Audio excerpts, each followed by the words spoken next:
রাজ্য পুলিশে আমরা গতকাল দেখেছিলাম বড় রদবদল, যেখানে ডিজিপি, যে অ্যাক্টিং ডিজিপি পদে আসেন পীযূষ পান্ডে, কলকাতার নগরপাল সহ মোট 5 কমিশনার তারা বদল হন।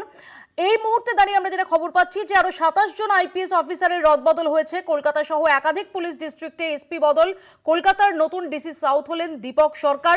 আরো বিস্তারিত জানবো, আমাদের সঙ্গে টেলিফোন লাইনে রয়েছেন রিয়া মাঝি। রিয়া, মৌপিয়াদি, গতকাল আমরা দেখেছিলাম যে একাধিক পুলিশ কমিশনারেটে আইপিএস বদল হয়েছিল এবং যেখানে ডিজি থেকে আরম্ভ করে কলকাতার পুলিশ কমিশনার ছিল এবং আরো 5টা পুলিশ কমিশনারেট ছিল কলকাতা সহ।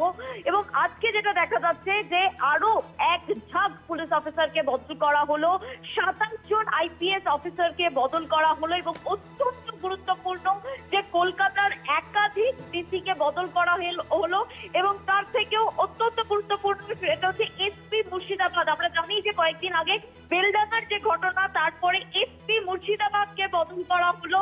এসপি মুর্শিদাবাদ হলেন ধৃতিমান সরকার।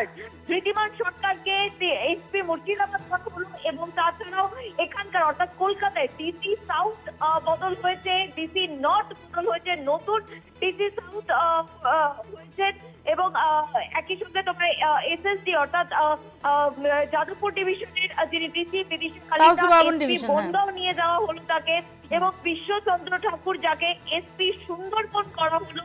এরকম এক ঝাঁক এসপি এবং ডিসি বদল হলো। এই মুহূর্তে 27 জন আইপিএস এর নাম পাওয়া যাচ্ছে এবং উল্লেখযোগ্য হচ্ছে মুর্শিদাবাদ, যেখানে ধৃতিমান সরকারকে নিয়ে যাওয়া হলো। খুব ইন্টারেস্টিং, যেমন তুমি বললে যে মুর্শিদাবাদ, এবং আমরা গতকালই দেখেছি যে মুর্শিদাবাদের সেখানে যিনি ডিআইজি ছিলেন সৈয়দ ওয়াকার রাজা, তাকে সেখান থেকে সরিয়ে সেখানে যে মুকেশকে সেখানে নিয়ে যাওয়া হয়েছে।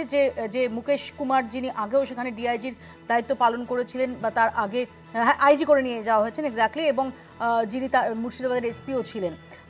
একটা ছোট্ট বিরতির সময় হয়েছে।